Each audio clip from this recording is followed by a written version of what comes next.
Oxirgi 3 yil davomida atrofimdagi odamlarni ular qilayotgan ishlarni kuzatib, o'zimga o'zim savol berdim. Nimaga ko'pchilik maqsadlariga erisha olmaydi? O'zi istagan daromadga, o'zi istagan orzusidagi hayotiga erisha olmaydi. Va bu xulosalarni yig'ishda o'zimni oxirgi 6 yillik hayotimdan kelib chiqdim. 6 yil oldin men Toshkentga endi kelgan, hali biror bir sohani bilmaydigan, oylikka kun ko'radigan oddiy bir yigit edim. Lekin mana shu 6 yil menga juda ham ko'p narsalarni o'rgatdi. O'zim istagan sohalarni o'rgandim, yirik loyihalar qurdim. 70 kishidan kattaroq bo'lgan jamoa to'pladim. Ta'lim sohasida 1 million dollardan kattaroq sotuvlar qildik. Hozir esa yillik aylanmasi 600 ming dollardan kattaroq bo'lgan agentligimizni yurityapmiz. Juda ko'p millioner tadbirkorlar bilan tanishdim. O'zim yoqtirgan davlatlarga sayohat qildim. Ochiq hozir aytadigan 10 ta xulosalarim sizning hayotingizga qanchalik ta'sir o'tkazishini bilmayman. Chunki bu siz mana shu xulosalarni eshitganingizdan keyin ularga qanchalik amal qilishingizga bog'liq. Lekin men biladigan narsa mana shu 10 ta xulosani qabul qila olsangiz, bu muammolar sizda ham borligini tan ola olsangiz, siz va maqsadlaringiz o'rtasidagi hamma baryerlarni olib tashlagan bo'lasiz. Va o'zingiz orzu qilgan hayotga, meni fikrimcha, o'ylaganingizdan ham tezroq erishasiz. Va eng muhim xulosam, bu 10-xulosam bo'ladi. Faqatgina videoni shunchaki 10-xulosaga o'tkazib ko'rmang. Videoni davomiylikda ko'rib, 10-xulosaga yetib borganingizda, bu xulosani mazasi siz uchun boshqacha tatiydi.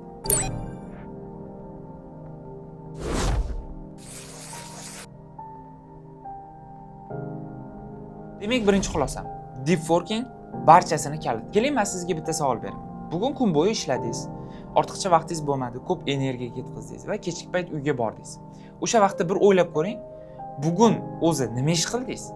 Qaysi ishlarni to'laqonli bajardingiz? To'g'ri, siz kun bo'yi band bo'lgan bo'lishingiz mumkin, lekin oxir oqibat bajarilgan ishlar vaqtiga qaraydigan bo'lsangiz, balki siz uzog'i 2 soat ishlagansiz xolos. To'g'ri, bu narsani tan olish juda ham qiyin, lekin men o'zim uchun bu narsani tan olganimdan keyin hayotimda juda ko'p narsalar o'zgardi. Boshqa odamlar yarim yil, 1 yillab vaqtini ketkazadigan ishlarga men ba'zida shunchaki 1 hafta yoki 2 hafta vaqtimni ketkazgan vaqtlarim ham bo'lgan. Agarda siz ham bu narsani tushunib yetadigan bo'lsangiz, boshqa odamlar yarim yil, 1 yil, hattoki 2 yil davomida qiladigan ba'zi bir ishlarni siz 1 oy ichida ham qilib qo'yishingiz mumkin. Bilasizmi, men o'zim ko'rgan atrofimdagi juda ko'p insonlarni oyog'idan pastga tortib turadigan eng katta muammo mana shu deep working. Va deep workingning eng xavfli tomoni nimadaki? Sizda bu muammo borligini tushunib yetishingiz uchun bir necha yillaringizni yo'qotishingiz kerak va deep working bilan shug'ullanadigan odam qanaqa natijalarga erishayotganligini siz ko'rib tura olishingiz kerak. Faqat mana shunda tushunib yetasiz deep working qanchalik xavfli muammoligini. Deep working yo'qligi sabab hayotingizni, umringizni, juda ko'p vaqtingizni behudaga sarflayotganingizni. Deep working yo'qligi sabab siz erishmoqchi bo'lgan natijalar,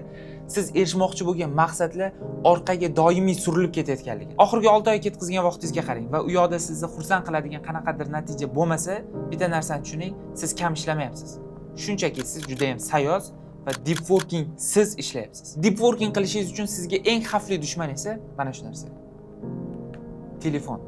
Bu narsani har doim meni maslahatim, ish protsessiga kirdingizmi, ish jarayoniga kirdingizmi, olib qo'ying chekkaroqga. Imkon qadar qo'lingiz yetmaydigan bir yoki ko'zingiz ko'rmaydigan joyga qo'ying.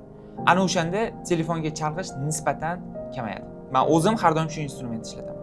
Men iloji boricha mana bunday qilib qo'yaman. Kompyuterimni orqasiga qo'yib qo'yaman. O'shanda telefonni ko'rmayman. Deep workingga juda ham tez, oson kira olaman. Telefon qilib qolishsa, masalan, nimalarga qilishingiz kerak bo'lsa, o'sha vaziyatda deep working qilishga o'zi maksimum kuniga 2 soat vaqtingizni ketkazasiz. O'sha vaqtda polyotda tursin maslahatim. Bo'ldi. Ana baribir telefon qilsa chalg'iysiz, bu bor narsa. O'shaning uchun polyotga qo'yib qo'yish eng zo'r yechim.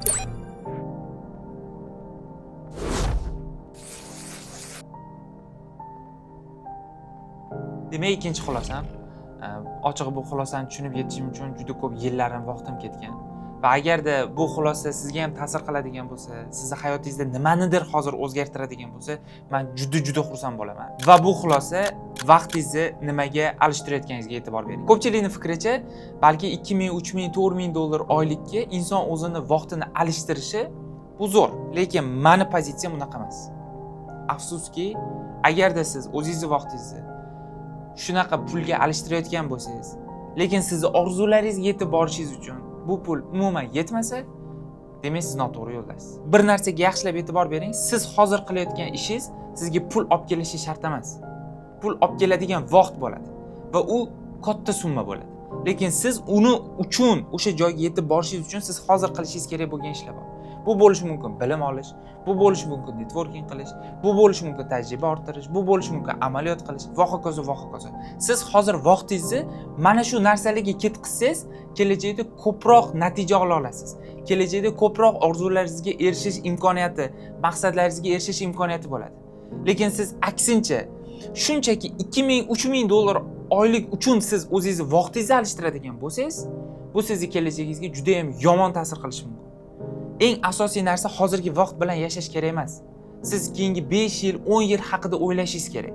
Siz hozirgi qilayotgan ishlaringiz sizni kelajakdagi 5 yil, 10 yilingizni qurib beradi. Tasavvur qiling, sizga 3000 dollar oylik berishyapti va ertalab kelib, prosta nimandir yozib, printerdan chiqarib ketishingiz kerak. Shu ish bilan shug'ullanasizmi? Bo'ldi, menga shuncha pul beryapti-yu, shu narsa menga yetadi degan pozitsiya bilan shu ish bilan shug'ullanasizmi? Agarda rostdan shunaqa bo'ladigan bo'lsa, qanaqa qilib orzularingizga erishmoqchisiz? Istalgan biror bir maqsadga erishish uchun uni to'lovi bor. Va uni to'lovi uchun siz vaqtingizni ishlatishingiz kerak. Balki bu videoni ko'rayotgan bo'lsangiz, sizda har xil fikr tug'ilayotgan bo'lishi mumkin. Siz aytayotgan bo'lishingiz mumkin, kim printerda prosta yozib o'tirganingizga 3000 dollar beradi. Men misol uchun deb qiyoslab aytdim.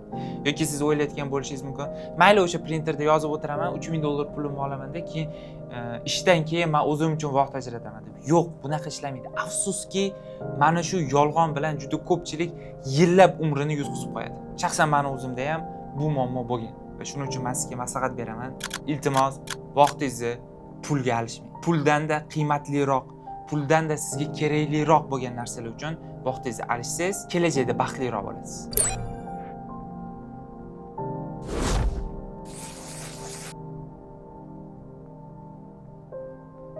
Uchinchi xulosam, noto'g'ri atrof muhit bu ko'rinmas qafas. Bitta narsani tushuning, noto'g'ri atrof muhitda yashayotgan bo'lsangiz, bu hattoki sizni orzularingizga ham ta'sir o'tkazadi. Shunaqa darajada qo'rqinchli. Tasavvur qiling, siz O'zbekistonning bir chetida tug'ildingiz. U joylarda hattoki suv ham yo'q, hattoki elektr ham yo'q. Nima deb o'ylaysiz? Siz mana shu muhitda katta bo'lib, Dubaydan shaxsiy uy olish haqida orzu qila olasizmi? Javobni o'zingiz aytib turibsiz. Yo'q. Buni asosiy sababi sizning muhitingiz bu orzuga to'g'ri kelmasdi. Hech qayerda aytilmagan bitta qoida bor. Boy bo'lish uchun boylardek fikrlash kerak. Boylardek fikrlash esa yakka-yu yagona yo'li bu boylar orasida yurish va ular qanaqa fikrlayotganini o'rganish. Tushunaman, hamma ideal muhitda millionerlar, orzu maqsadlari juda ham katta bo'lgan insonlarning orasida tug'ilib o'smaydi. Bu normal holat. Ongli ravishda bu narsani hozirdan boshlab sekin hal qilishingiz mumkin. Men shu narsani tushuntirmoqchiman xolos. Atrof muhitingiz qanaqa bo'lsa, siz ham xuddi shunaqa inson sifatida shakllanasiz.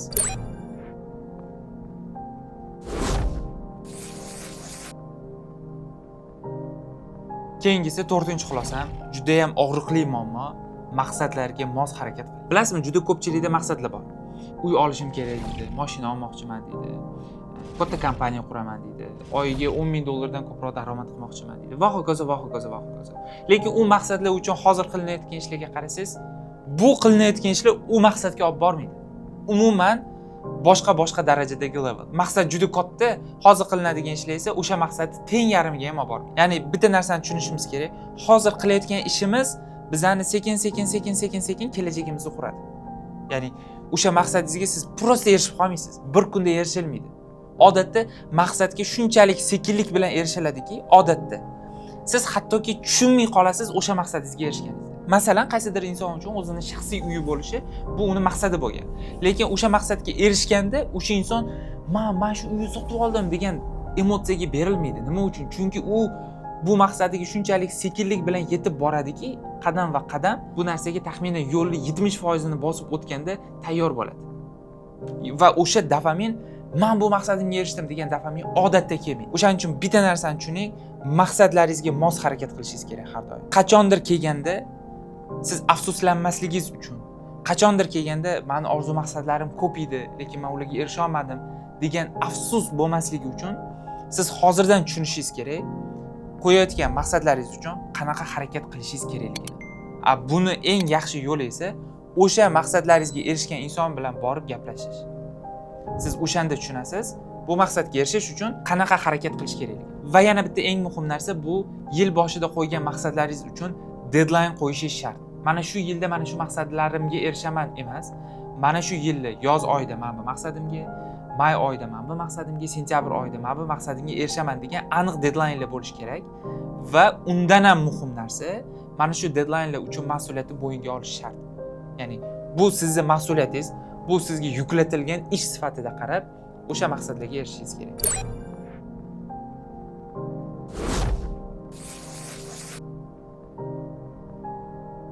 Beshinchi xulosam, mukammallik kutganlar hech qachon boshlamaydi. Atrofimda shunaqa insonlarni ko'rdim, ular boshqalardan haqiqatdan ham aqlliroq. Ular boshqalarga nisbatan ko'proq kitob o'qigan, ular boshqalarga nisbatan ko'proq o'qigan, kurs ko'rgan, YouTube video ko'rgan, aqlliroq insonlar bilan ko'proq maslahatlashgan. Lekin natija nol. Sababi ular doim tayyorgarlik bosqichida qolib ketadi. Ularga doim qulay vaziyat kerak. Ularga doim nimadir yetmaydi. Ular doim qochadi. Qaror qabul qilishdan qochadi. Men ham 6 yil oldin Toshkentga kelganimda hech narsaga tayyor emas edim. Bilimim ham yo'q edi, pulim ham yo'q edi, tanishim ham yo'q edi. Agarda o'sha vaqtda hammasi joyiga tushsin, menga qulay vaziyat kelsin, keyin boshlayman deganimda, hozir mana shu natijalarimga ham erisha olmagan bo'lardim. Bitta narsani unutmang. Siz hech qachon tayyor bo'lib, keyin boshlay olmaysiz. Boshlagan vaqtingizda, demak, tayyor bo'lgan bo'lasiz.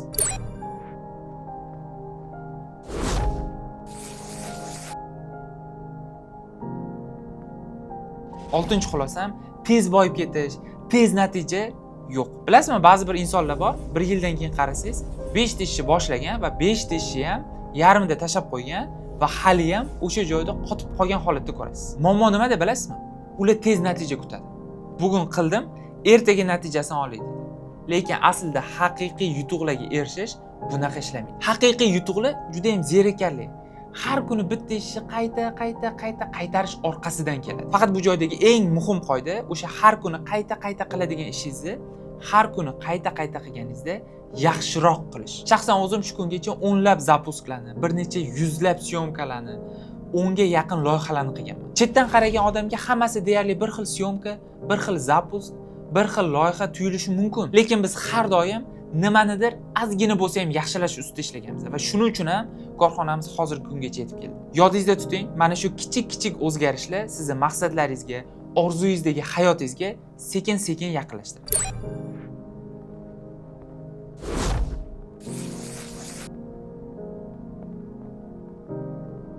Yettinchi xulosam, pulga nisbatan bloklarni yechish. Pul bu resurs. Agarda bu resursni noto'g'ri boshqaradigan bo'lsangiz, uni yo'qotasiz. Tasavvur qiling, sizni qo'lingizga 100 ming dollar pul kelib tushdi va sizni miyangiz katta xarajatlar qilib o'rganmaganligi sababli katta ehtimol bilan shu pulni ham 5 ming dollar, 5 ming dollar, 3 ming dollar, 10 ming dollar qilib mayda xarajatlar bilan yo'qotadi. Mana shu pul resursini xato boshqarish sabab yo'qotish degan. Lekin aslida sizni miyangizda pul bilan blok bo'lmaganda siz 100 ming dollar bittada olib borib, 4 ta yoki 5 ta ko'chmas mulk uchun boshlang'ich to'lovlarni qilib tashlashingiz mumkin edi yoki bitta ko'chmas mulkni to'liq to'lov bilan sotib olishingiz mumkin. Aynan miyada pulga nisbatan blok bo'lganligi sabab ham biz odatda katta pullarni kimgadir to'lov qila olmaymiz. Va mana shu narsa bizda pul resursi yo'qotilishiga sabab bo'ladi. Endi ikkinchi holat yoki bo'lishi mumkin, pulga resurs sifatida qaramaganingiz sabab pul sizni boshqarishni boshlaydi. Ya'ni siz pul uchun ishlashni boshlaysiz. Butun hayotingizda asosiy mazmuni pul bo'lib qoladi. Siz faqat pul yig'ish haqida o'ylaysiz. Pul sizni qo'lingizda bo'lmasa, siz o'zingizni ojiz his qilishni boshlaysiz. Va hokazo. Bu eng qo'rqinchli holat. Ya'ni sizni pul boshqarishni boshlashi. Va yana bitta eng asosiy narsa, pul bilan miyamizdagi blok yechmas ekanmiz, biz katta pullarni topa olmaymiz. Tasavvur qiling, siz butun oylik xarajatlaringiz 1000 dollar. Siz 1000 dollar siz uchun bir oy davomida yashashga to'laqonli yetadi. Bunaqa holatda siz hech qachon 10 ming dollarga o'zingiz xizmatingizni sota olmaysiz. Bunaqa mijoz yo'q deb ayta olmaymiz, chunki bunaqa mijozlar juda ham ko'p. Faqatgina siz sota olmayapsiz xolos. Buni asosiy sababi miyadagi pul bilan bloklar yetarlicha yechilmaganligi.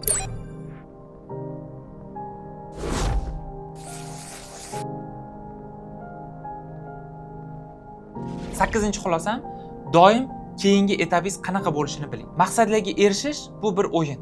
Va bu o'yinda siz asosiy vazifalaringizdan bittasi bu ko'proq daromad qilish, resursni ko'proq yig'ish. Va bu uchun siz nima qilishingiz kerak? Birinchi o'rinda juda ham yaxshi o'yinchi bo'lishingiz kerak va har safar siz keyingi levelga chiqqaningizda siz yanada ko'proq daromad qilishingiz mumkin bo'lgan, yanada ko'proq resurslarga ega bo'lishingiz mumkin bo'lgan keyingi etaplarni o'zingiz qura olishingiz kerak. Bu etaplarni siz uchun hech kim qurib bermaydi.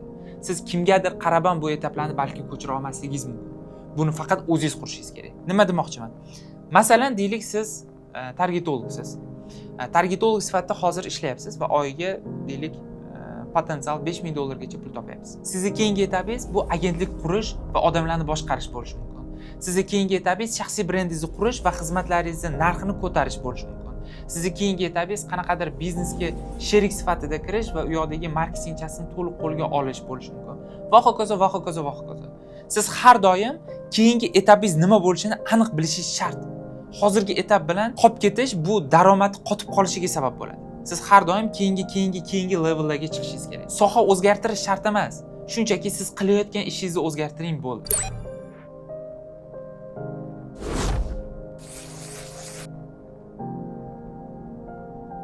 To'qqizinchi xulosam, hammasini osonlashtiring. Bitta qoida bor. Buni hamma, mana shu videoni ko'rayotgan hamma inson o'zi uchun yodda qolishini xohlayman. Bu perfeksionizm kambag'al qiladi. Aynan perfeksionizm sabab siz nimadir ishni boshlay olmaysiz. Aynan perfeksionizm sabab boshqalar 2-3 oyda qilishi mumkin bo'lgan ishlarni siz yillar davomiga cho'zasiz. Aynan perfeksionizm sabab siz juda ko'p maqsadlaringizga erisha olmay qolasiz. Aynan perfeksionizm sabab sizni ichingizdagi olovingiz, sizni ishtiyoqingiz so'nadi. Sababi perfeksionizm sizni har bir ishingizni qiyinlashtiradi. Perfeksionizm sizda qancha ko'p bo'lsa, shunchalik sizni maqsadlaringizga erishish ehtimolingiz kamayib ketadi. Shuning uchun perfeksionizmni imkon darajada kamaytirish kerak. Perfeksionizm umuman yo'q bo'lishi kerak demayman. Sababi perfeksionizmning ham o'zining kerakli joylari bor. Lekin u qancha ko'p bo'lsa, sizni hayotingiz shunchalik qiyinlashishni boshlaydi. Va bu qiyin hayotda yashab 90% odamlardan oldinroqda bo'lish imkoniyati yo'q. Sizdan har doim kimdir o'tib ketaveradi.